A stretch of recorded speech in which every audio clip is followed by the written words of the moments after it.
everybody. Welcome to Cities of Blood podcast. Hi, I'm back. Or was I back already? I don't remember. We go back and forth with episodes, but we're here with our host, Alexis Derevko, professional wrestler extraordinaire, and myself, Phil DeSaro, and Julio, the conspiracy dog today. Award-winning producer, director, film editor, Phil. Thank you, sir. Appreciate that. He hates it when I say that. Well, I have to give a shout out to Time Tested Books because they just took 10 copies of it, and if you want to get it from a local bookstore, go ahead and see them down there, and make sure you ask for it. It's Sacramento City of Blood at Time Tested Book in Sacramento. Time Tested Books in Sacramento. And I also ran into Peter Keat down there, who owns the bookshop, I believe, and he's in my latest movie, Made in the Shade. Oh, okay. Right? So I actually didn't get to meet him when we made the movie because that was maybe one of the only shoots I really couldn't make, and so Bruce went and shot it for me. Okay, Brucey. Yes, and he did a good job on that. Thank you, Bruce. That was a good, real good shoot. When are we getting Bruce on the show? I know, he's right, like the most interesting man in the world. He's legitimately the most interesting man in the world. That's he's out of town right now, but I'm going to drag him in here. I know he doesn't like to be on camera. He's a behind the camera guy. Him and Mina Perez, I feel like, are the... I tried. I was supposed to go have dinner with Mina, and my schedule between work and trying to get the movie ready for KVIE and everything else and the travel and stuff that's coming. It's been a nightmare lately. Oh man! So I know who that is. Yeah, you've been going through it too. We got that show produced. What would it be, the 19th of January when we do the pilot, and just going, oh god, I have to edit all this. Well, let me know if you want to come over one night. Oh, it'll be easy.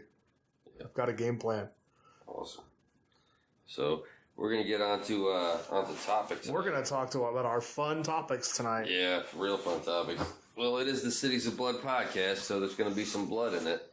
And we'd be remiss if we didn't bring up probably the hottest story in the nation right now. Yeah. And that's the abduction and now the rescue or, reemergence. She really rescued herself with Jayme Closs. And double murder. Murder of her parents. And this is Wisconsin, right? Yes. So in Wisconsin, Jayme, I'm not even sure how old Jayme is. She's a teenager. She's 13 or 14. Yeah, young girl. And the person who took her is only 21 years old, I believe, himself. I feel like I wrote that down properly, but his name 21. 21 years old. His name is Jake Patterson, and right now he's being held on $5 million bail. He's admitted to what he's done. And, in fact, when he was pulled over by the police, he came out with his hands up. He said, I know what this is about. It's me. I mean... Harrowing story. Yeah. So, $5 million for double murder and kidnapping. That seems a little cheap or light, or that they would even give him bail. You would think that this would be a no bail situation, especially considering how premeditated this was and just how damn frightening it is. For everybody out there, they say the 60s died, with the Manson murders. Right. Right. And in a way, they're right because that, hippies went from being these peace-loving flower children to suddenly, home invaders and murderers. Right. And everybody started locking their door after that.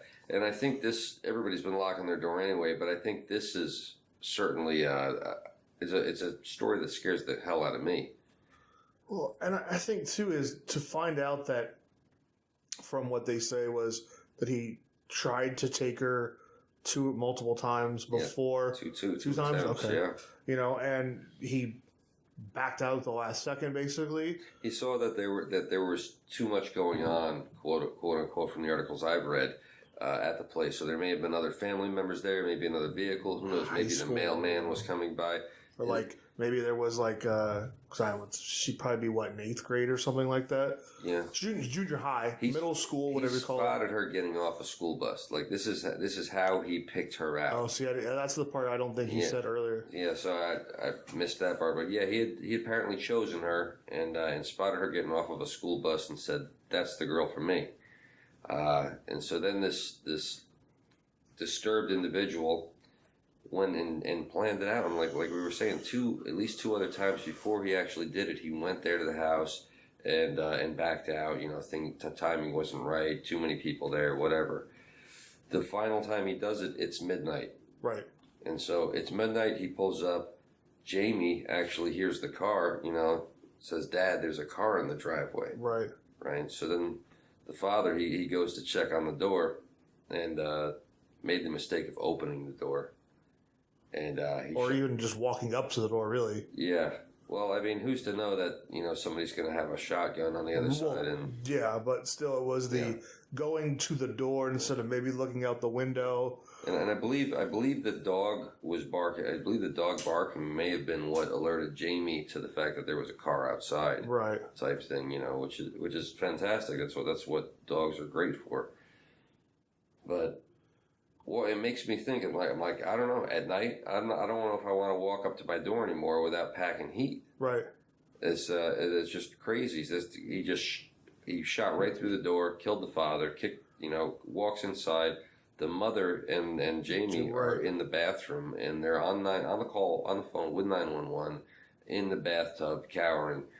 Her mother has her in a bear hug, Jayme's mother, and this piece of shit comes in there with the shotgun, orders her to get off the phone with 911, and then goes ahead and orders her to duct tape her daughter, like her wrists and her mouth and whatever. And so I guess her mother was doing it a little too daintily, around her mouth, and he just ripped the duct tape from her, wrapped it around Jayme's entire head, literally yanked her out from her mother's arms, and then shot her mother in the head with the shotgun. It took her head clean off.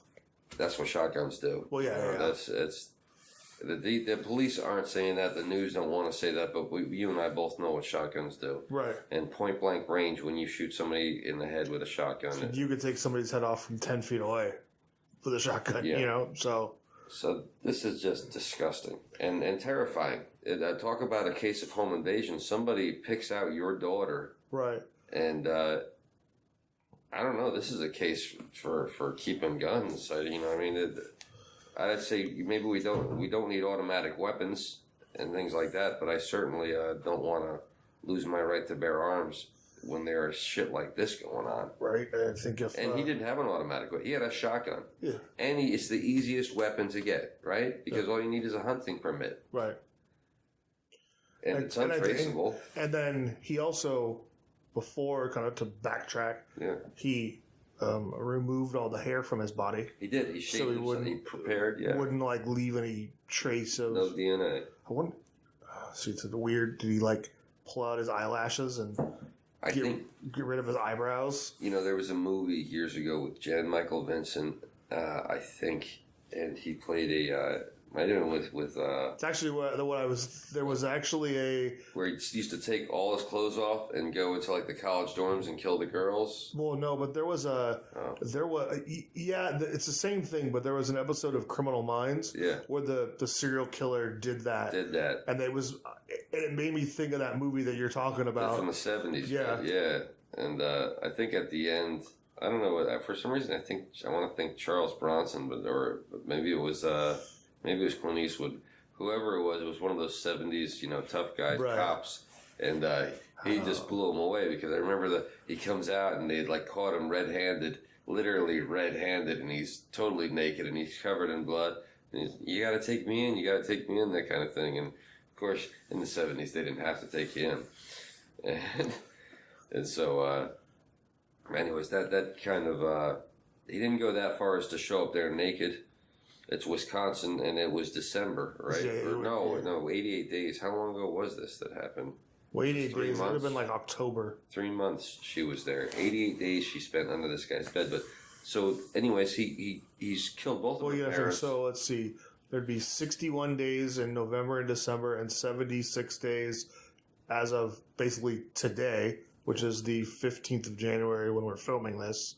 And she was found, what, 3 days ago? Yeah, something. 2 days ago, something like so. Yeah, the middle of October, basically. Late middle of October. So it wasn't anything that dramatic where he was naked, but he did take precautions, like my friend's saying here. He shaved himself down, and he wore all black, typical cat burglar type shit, right? And he came in with a shotgun, and he was in and out of there so fast that 911 didn't get there, but it was so close that as he was escaping with her, he had to pull over and get out of the way of cop cars that were heading towards the scene of the crime. Jayme heard the cop cars as she was So they were only really seconds behind. Seconds. They missed him by enough seconds. Probably about maybe 5 minutes. You got to think about in either direction how many, Yeah. I would say 5 minutes. If the cops had gotten there 5 minutes earlier, it's just terrible and terrifying. So I would imagine the minute they heard the gunshot, they immediately were dispatched. They're both inside. I would imagine the first gunshot is she's in the. Well, she didn't she's hear on it though. 911 in the bathroom with her daughter. Well, if they heard it, but I don't know if they would have. Yeah.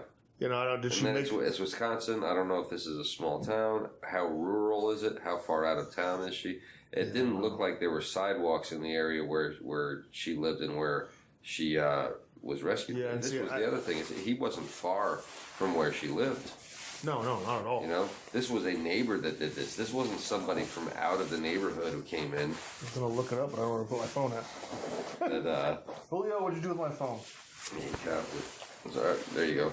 Is it underneath me? Oh, it's in the old private area. So terrible, terrible crime, terrifying thing. This poor girl was trapped underneath his bed. He kept her under the bed for 88 days. That to me is like the thing that he had this grand plan of. He kidnapped this girl. He shaved his body. He killed her parents. And the best he could come up with to basically keep her, which good for her, was to keep her under his bed. And then, so he lived alone, but apparently his father would visit him on Saturdays. And he would just lock the bedroom door and turn the music up in there and then go out and, I guess, have the visit with his father. And I just can't imagine his father not asking, what the hell is the music on in the bedroom for? Right. You're out here talking to me, or we're doing just so that, the father wouldn't possibly hear any noise, drown it out. He also supposedly put weights in, laundry bags around the bed in such a way to where if she tried to move, he would know she tried to escape. Right. And she apparently may have tried to escape once before. He at least thought she did, and he terrified her, terrorized her, may have struck her a few times type thing. So I'm looking at the map of, I don't know if it's called Barone or Barron. I think it's Barone. Wisconsin. Baroni. It's like in the middle of nowhere. Oh, that's Wisconsin, right? Well, but it's in the middle of Wisconsin. It's in the middle of the state, pretty much. No offense, Wisconsin. I love cheese, but you're too cold for me, baby. I say it's closer to Minnesota. It's actually looks like it's closer to Minnesota. Yeah, Minnesota more than it is even Wisconsin. Wow. Yeah, that's the coldest part of the country. It's about, I don't know. I couldn't tell you how. It's not near the lakes, though. They have their own lakes, but. So, 88 days she's under there. No bathroom breaks. It's up to 12 hours at a time with no bathroom breaks, no food, no water, stuck under a bed type thing. And then she goes to, she gets her chance to escape. She maybe tried once before, and he hadn't left the area, so she couldn't. But he did need to leave the house for a couple hours, probably to go get groceries or something, right? Right. I'm sure they don't have DoorDash there. Who knows? 88 days, he must have been, something, he must have gotten food, right? But I mean, if I mean, who's to say that he would leave and maybe at first he tied her up so she wouldn't, Maybe. And then maybe it was she didn't do anything. The other thing they're not saying on the news is I'm sorry, but you keep somebody prisoner for 88 days like that, that normally involves 88 days worth of sexual abuse. Well, I'm sure there is. It's probably one of those things right now where they're not. It's a given, I guess. I would say it's probably a given, and they're not talking about it because her age. Yeah. Well, there was that girl that was found recently inside that storage container where her boyfriend had been killed, and the other guy, who owned the property had, killed him and apparently some other people, and he was just keeping her in a storage container, and the police actually opened the container, and she's in there huddled in a corner, like tied up. It's I think he may have given her a book to read. Just terrible. I'll make a note in reference of the name of that piece of shit. But I feel like, yeah, that's a given with the sexual assault of this poor girl. Just noticing now they're saying she's safe with family. I heard her grandfather was like the first one to see her, but I think we may have heard, or you may have told me that she was staying with an aunt, something like that. I mean, I think at this point she's probably staying with anybody. Either way, she's home and she's no longer stuck under some psycho's bed. Exactly. And this guy's where he belongs, in jail. But the escape, nobody came to this girl's rescue. Yeah. And she came to her own rescue. She rescued herself, and not that it's anybody's fault. Yeah. But I guess it goes to show you, if you look at the picture of this guy, just how friggin' ordinary he looks. Yeah. There is nothing striking about this guy at all. So he's Mr. Bland. Bland, very bland. Talk about a plain Jane or a plain Joe. This is the guy. And it's one of those things where you haven't heard yet oh man, he was just a regular guy. We would never thought we would have heard this from him. Well, I had heard that. Oh, did you? Yeah, the few things I watched. Matter of fact, the rescue, right? So we hadn't gotten up to the rescue. This girl rescued herself, like we were just saying, and that's fantastic. Congratulations! I mean, for living and surviving like that. Because she found a lady walking her dog, right? She did. She had like shoes that were too big, which makes me think she probably took his shoes. Right, because it's cold. It's cold, and she was like literally running down the street. She was saying, "Help me! I don't know where I am," and said, "I'm Jayme Closs." This woman took her with the dog and went to the nearest neighbor. Because that lady, I heard the 911 call. Yeah. In the background, that woman, I don't know if it was in the background or she got on the 911 call herself. Yeah. And he said, I don't have my cell phone on me. Yeah. So. Well, she was also saying, I think, hurry up because we think he's, going to come for her. That was the guy, that was the lady they called from the house. From the house. The woman that had the dog was out just walking her dog without her cell phone. The woman who, so bring your cell phone with you when you go places. I've gone out with some people that are like, I just left it in the car. I'm like, well, what happened if something happened? Yeah. You have to get to your car, unlock it. Oh, I mean, it would be like you're living in the 70s again. And as much as I love the 70s, it's cool to have a cell phone on you in case of an emergency. But so she they call the police. Yeah. The person who called the police, she was actually the school teacher, like the sixth grade maybe school teacher. She was an elementary school teacher and had actually taught this guy Jake Patterson, for 1 year. She said he seemed normal too. Right. The guys, they interviewed one of the guy's long friends. He says, I have no idea. This is just so out of character. It's unbelievable.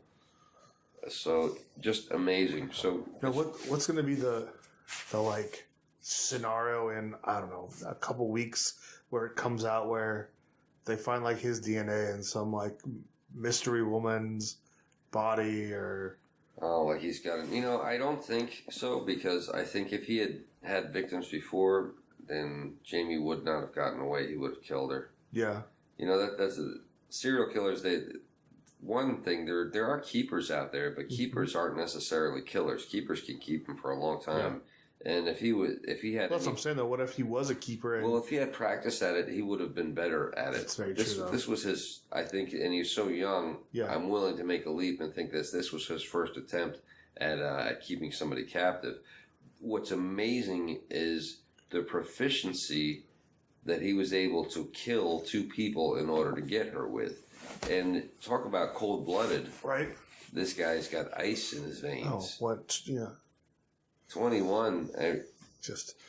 That's the difference between a psychopath and a normal human being. Firing through the door.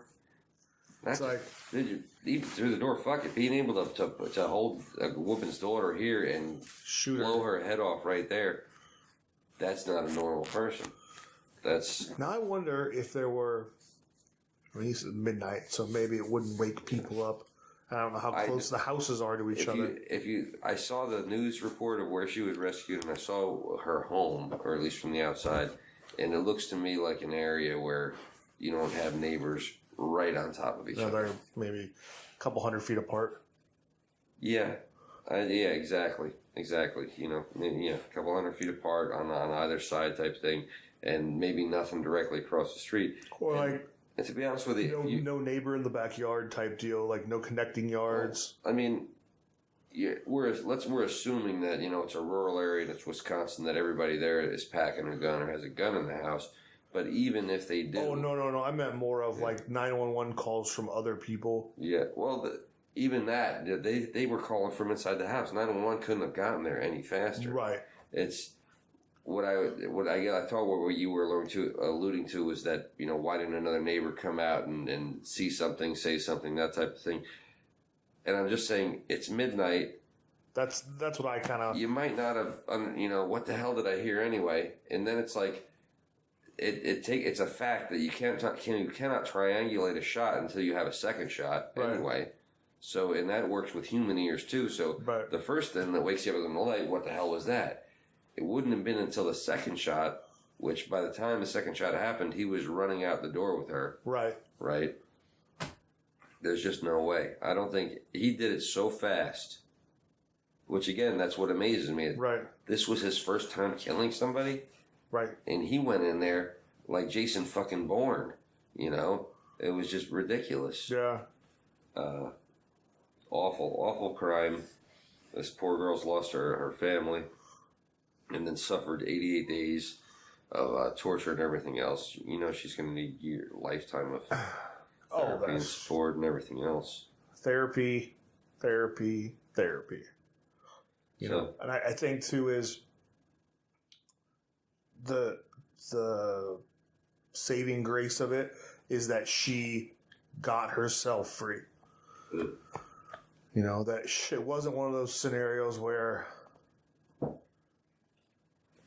she was found by the mailman or the UPS man, like chained to the bed and type deal. Was she got herself free and herself safe, which seems almost right away. If there's a moral to this story for me anyway, or a lesson I'm going to take away from it, and I wouldn't say a moral, a lesson I'm going to take away from it is that don't answer your door in the middle of the night. Get a camera for your front door. Yeah. So that you can just, flip on your TV set or whatever and look rather than standing in front of it. And I hate to say it, but, have a gun for home protection. I don't believe everybody should be carrying it like it's the Wild Wild West, and I don't think we need AK-47s and bullshit like that, but I think for your house you should be able to have at least, let's say, a shotgun so you could fire back through the door, or if the guy's coming in, right, you got something waiting for him in there. Mm-hmm. So that's that's pretty damn bloody for this podcast, and that's the first story of this evening. Second one I wanted to get into it comes from Arizona, and we've got 2 stories from. Yeah, they're 2 very close, very similar stories. Yeah, and one from Arizona and one from Georgia. Forgive me for taking out my my notes I've written on envelope here, folks. It's our what do you call it? Our research. Our research. It's our market research right there. We're gonna go with. We got 2 stories from Arizona. The first one is definitely the darkest of it, and we'll come back to the other Arizona story. This happened at a place called the Hacienda Healthcare Clinic in Phoenix, Arizona, and I'm just gonna come out and say it. On December 29th, there was a phone call which we're gonna play here for you, where a baby boy was born to a woman who had been in a vegetative state for 14 years. Yes, folks, you heard that right. A woman in a coma had a baby. So for 14 years, this woman lay in a vegetative state, a coma. For 14 years, she's 29 years old.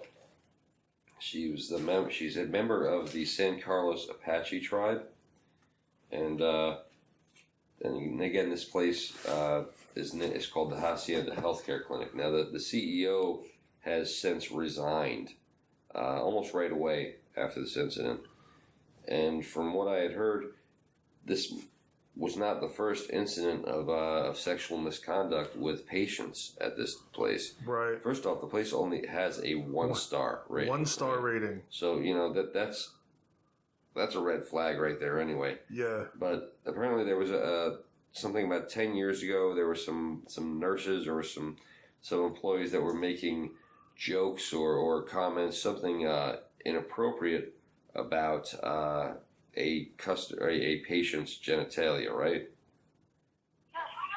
And I'm gonna play this in a second. You've got to hear this.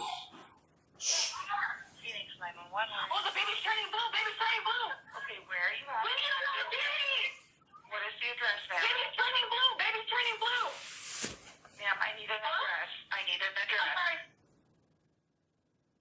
Okay, is it a house or an apartment? No, it's a facility. Okay, I'm gonna get paramedics on the line. You need to give them the address again.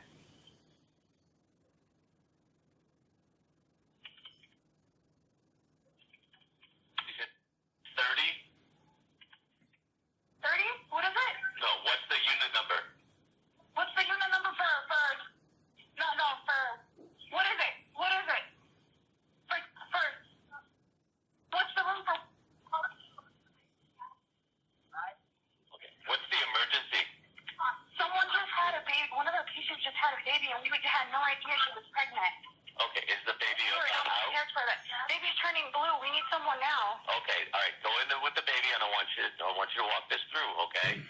All right. I'm gonna be on the line with you. What's your phone number? Shoot, I don't know what the phone number is for this. Give me 1 second. I'll find it for you. We have a respiratory over there with them too. The phone number is. Okay, and the mom is doing okay? We're not sure. We had no idea this patient was pregnant. Okay, and the This is the respiratory patient. is doing, We have respiratory here, and we okay, have they're doing her here. compressions? Or what's going on right now? Were we able to get the baby out? Is the baby breathing? Is the baby breathing? Baby's not breathing. Baby is blue. Okay, so are they doing CPR? Are they doing Yeah, they're doing CPR on the baby. Okay, good. Just keep going with that. And how's the mom doing? Mom's doing well. It looks like she's doing well. How far Did you along get was a vital? We had no idea this person was pregnant. We had no idea this patient was pregnant. Okay, I understand. Does she know how far along she was or anything? We have no idea. This is a complete surprise. We were not expecting this.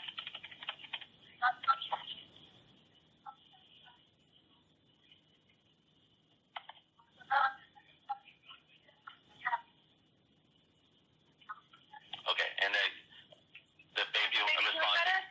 or no? Is the baby responsive? No, baby's not responsive. Okay, and they're still doing compressions, right? They're still trying to do compressions and they're suctioning the baby. Okay, good. You guys are doing a great job. We got help on the way, okay? Alrighty. Thank you. Do I just hang up with you and then just No, go back to the baby? stay on the line. Stay on the line? I want to see how they're doing, okay? And I need you to give me the address. Did we get vitals on mom? Here, let's get the vital machine. I want vitals on mom. She had a baby. What a baby? Look at there's a baby right there. Okay.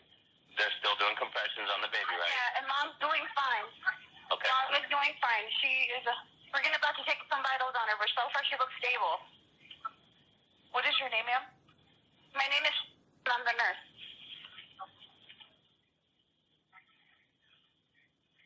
How old is the We woman? take care of. How old is? Give me 1 second. Let me. There'll be something. I can go take a look at her chart and give you the exact. Thank you. Someone's gonna go give me the chart. Wow. Oh my goodness. How are we doing with the baby?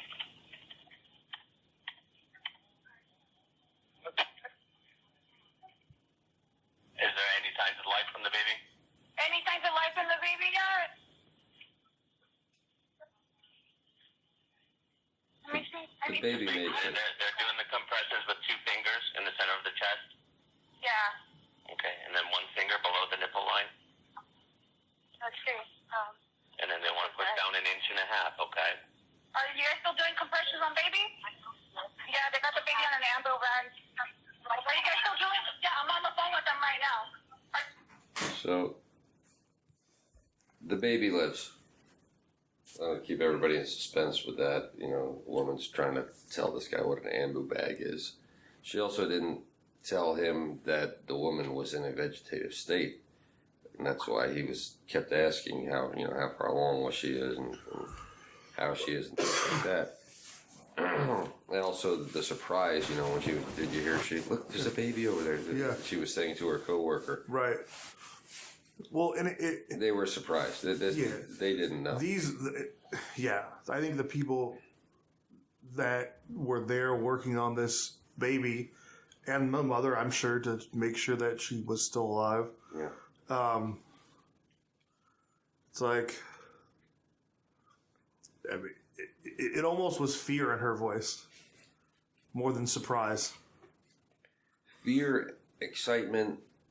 I can imagine every emotion going on at the same time. I mean, I don't think you can be witness to a baby coming into the world, especially, they were afraid that it wasn't going to live and all of a sudden it's alive again. Yeah. Without getting some type of elation. Well, yeah. The baby alive. The baby's alive. Okay, Right. like if there's a good part of this story or anything at all to the baby lives. to brighten up is that the baby lived and the baby's now with the family of the this woman, right? So to go back, what I was saying was the police now since the 29th till today, basically, they have gotten DNA from every male that has worked there. Yes. They did a court order a couple days afterwards, and by now I believe they have gotten DNA from every male employee for the past 9 or 10 months. Right, probably everyone from last year. Yeah, and but apparently, I wonder. I imagine that has to include the doctors too, right? I would imagine. Apparently the last time she had a checkup was 8.5 months ago. And 8.5 months ago, the doctor just made a notation that she had a firm belly. Between then and December 29th, nobody noticed that this woman's belly was just growing and growing. Yeah, but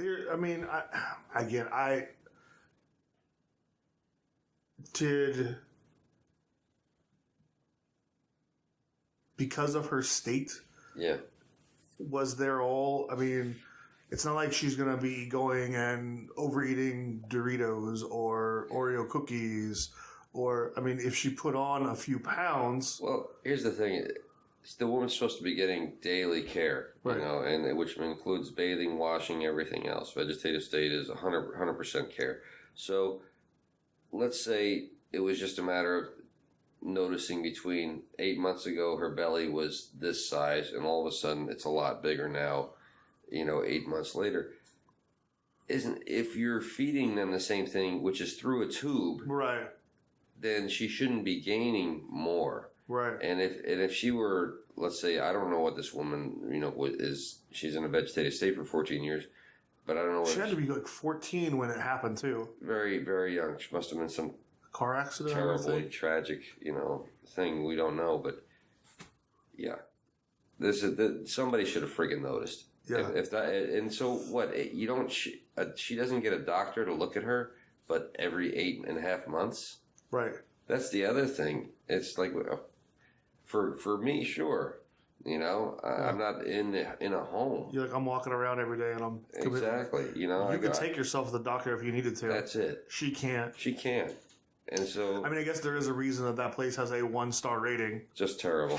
Just shame on you. This hacienda healthcare. I think we started to bring it up, but I think we had technical difficulty. That this guy Simmons, who basically quit, resigned as CEO. Oh yeah, we talked about that a little bit. I think we got cut off in the middle of it. There's a cover up going on there. This guy has been covering up stuff that's been going on there for past 10 years or more. Right. There was an incident 10 years ago that they mentioned where somebody was making fun of a patient's genitalia, and they were about to either write it up or notify the authorities, and he slammed his fist down. Nobody's going to talk to anybody about anything, and people were so afraid of losing their jobs that they didn't report it. They didn't talk. And so if that kind of sets the tone of the place, if that's the way it is, then that place, right, that's the reason why this shit happened. Yeah. He's liable.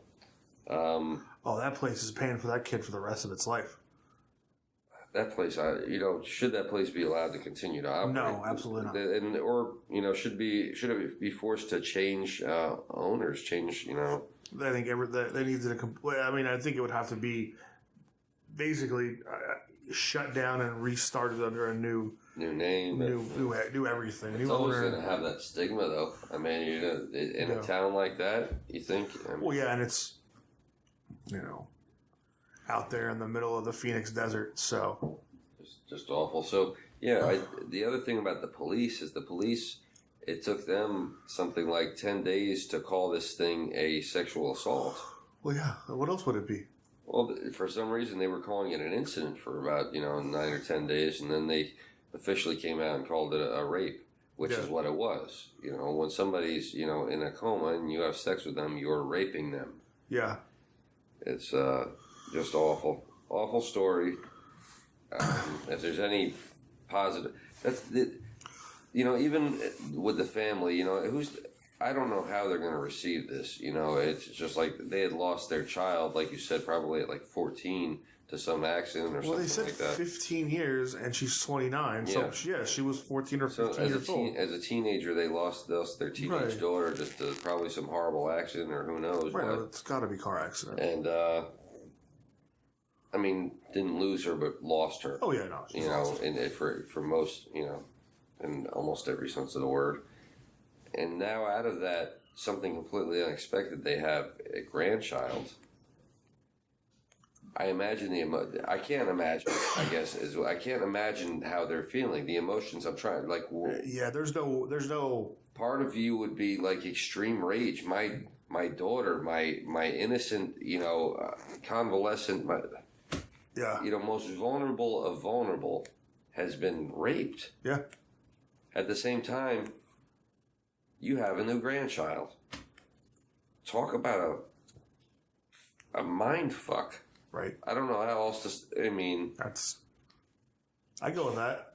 So my heart goes out to that family and the child. I'm sure they're not going to tell him the circumstances for the first 18 years of his life, maybe, but maybe it's at some point he's going to hear it. Yeah.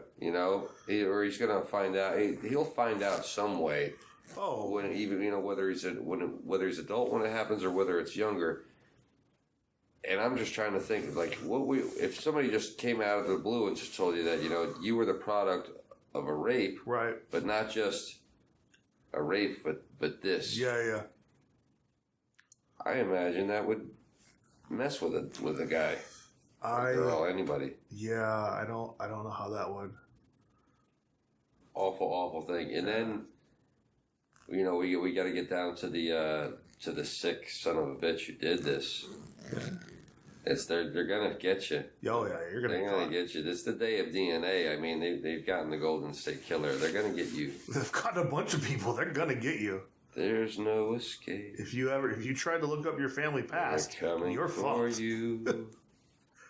And they're gonna have a boyfriend when you get to prison. Oh, You're not gonna have a choice either, just like she didn't have a choice. Right? You're gonna definitely not have a choice. Oh yeah.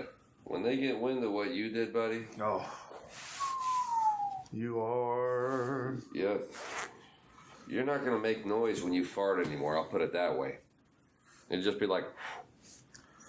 Yeah. It's yeah. That's, Awful. Ugh. So we're gonna get a little go down another dark road before we jump back to sunny Arizona. Because believe it or not, the last story in Arizona is not as dark as the rest of the stories. I'll just leave it at that. Yeah. So this one takes us to Memphis, Tennessee. Memphis, home of the king. You know it, Both of them. right? Who's the second one? Elvis. Well, Elvis is the first king. No, Jerry the King Lawler, man. Oh, the king. Shame on me. Come on now. Shame on me. Wow. That's well, not if you ask Honky Tonk Man, right? Well, I have to admit, I like hearing Honky Tonk Man bury people. He's Honky Tonk Man's career. Oh, Jerry Lawler's career. I just like hearing people talk shit. It's like when Iron Sheik goes off on somebody. Oh, wow. You know, you got to admit it's entertaining. So we're in Memphis, Tennessee, but not for wrestling. This is something much worse. This is definitely not Jerry Jarrett's Continental Wrestling. This is a different kind of wrestling. Sick fuck wrestling. Ugh. So we have this guy, here we go, Cameron Wright. He's 23 years old. He's a security guard, and he's working at St. Francis Hospital in Memphis, Tennessee. He's a security guard with U.S. Security Associates in Roswell, Georgia, which supposedly has like 150 offices worldwide. But they're headquartered out of Roswell, Georgia. Anyways, he's supposedly passed background investigations and everything else you have to do to become a security guard. But for some reason, whatever, I'm just going to come out and say it. 2 people walked on and this fool fucking a corpse. What is it with? Let it sink in. Hold on. What is it with Awful.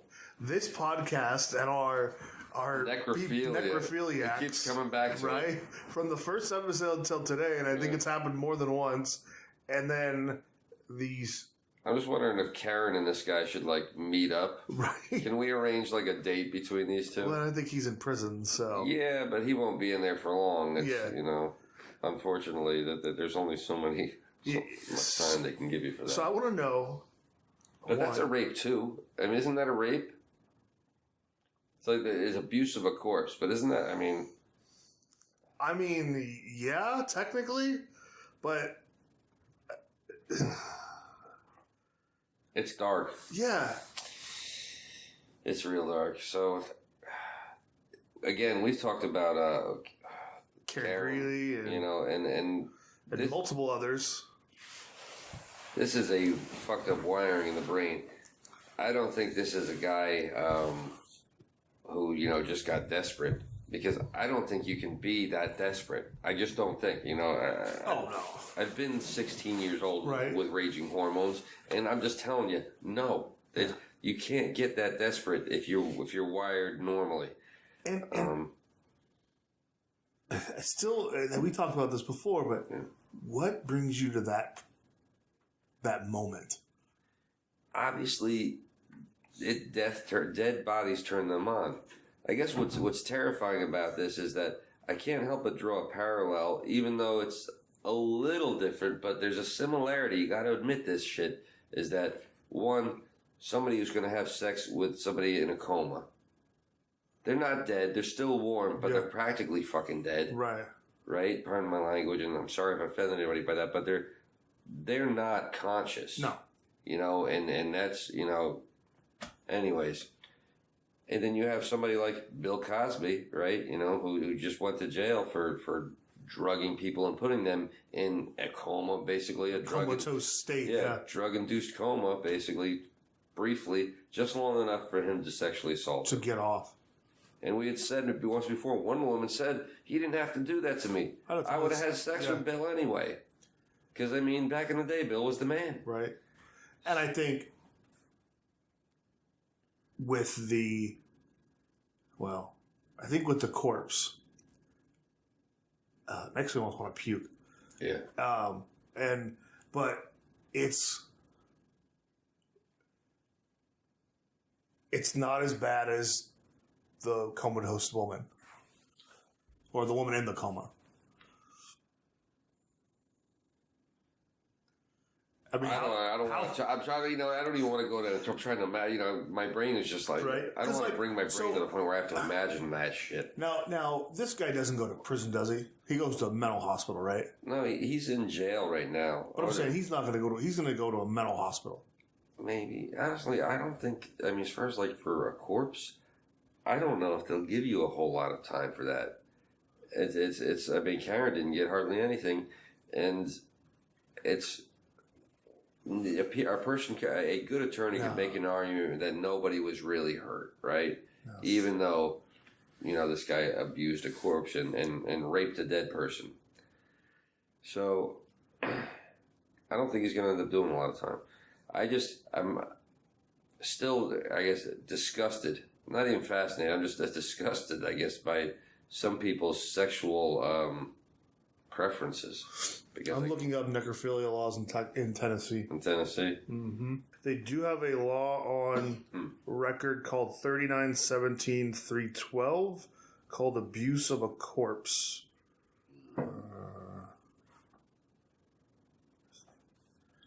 Physically mistreats a corpse in a manner offensive to the sensibility of ordinary persons. Yeah. Disinters a corpse that has been buried or otherwise interned. It's grave digging. Disposes of a corpse in a manner known to be violation of law. I guess this one would be physically mistreats a corpse. Would basically be in a manner that's offensive to the sensibility of ordinary people. I think that's just the law. So I'm just saying I don't think he's going to get even a year in jail kind of thing. I think it would be a matter of months, if that. Jail systems are crowded. It's a non-violent crime, even though it's disgusting. Excuse me for the coughing episode, everybody. So that's super dark, and so necrophilia comes back to it. Now got something else? This would be from WMC Action News. Security guard may not serve time after admitting to have sex with corpse. I knew it. It's just not something that people end up doing time for. Very rarely. I said a good attorney could spin that, around and end up getting him treatment or something instead, or, community service, pay a fine. Yeah. Right, Julio? So, I guess the last story, which is definitely brighter, but it's still, criminal. By the way, just to go back to this real quick. Yeah. It's so new. There's no real, he just barely posted bond. Yeah. On Wednesday. Yeah, the story I had heard that, it was still, in there. So he posted $3,000 bond. So, it's... So, it was only a $30,000 offense. So, he's going to need a loan, payment plan. Yeah. Government is good at giving those out. Yeah. And he's going to need a new profession, because I seriously doubt anybody's going to hire him, or at least hire him anywhere near any dead people in the future. Right. I think that's going to be a rule that he can never go near dead bodies. Yep. So, that's going to be your future, bud. Now, let's get back to the living. And the final chapter of this episode. Yeah, no, this is abuse. And then 100% abuse. We talked about the double standard between women who abuse children and men who abuse children sexually. And especially when it's a female abusing a male child. a teacher abusing a student in particular. And it reminds me of Julio's favorite Van Halen song, which is Hot for Teacher. Because this is literally another hot teacher. Mm-hmm. A 27-year-old? 27-year-old. 27 years old. Married. Gosh, there's my notes. I do believe she had 2 children, right? I don't know if she had 2 kids or not, like Mary Kay Letourneau had. But I do know her name. She's 27-year-old Brittany Zamora. Come on down. You're the next contestant on Female Pedophiles. She is from Arizona, or at least was working there last at Las Brisas Elementary Academy, teaching 6th grade. So anyways, this 13-year-old boy, to quote South Park, the luckiest boy in the world, was in her class, and I'm sorry if that offended everybody, but I'm only going from my own personal experiences and my own personal preferences. I would have probably enjoyed it. And that's probably controversial as hell, sounding, but I mean, I had older babysitters that taught me how to French kiss and shit like that. Right. And I dug it. I'm not going to say I didn't. Yeah, but you were 9 and they were 12, or you were 10 and they were 13. 14. Yeah, so. They were practicing. Right. And I didn't mind helping them. And I'm sorry I'm laughing at this, but it's only because of that weird double standard again. And, maybe we'll invite Elza on here to shame me for my views. So, anyways, Brittany Zamora had, this is something, again, that may not have happened if we didn't have modern devices and shit, right? Because this whole thing supposedly happened because she gave out her phone number to her students so that she could text them and let them know when she's not going to be in school or going to be, missing class, that type of thing.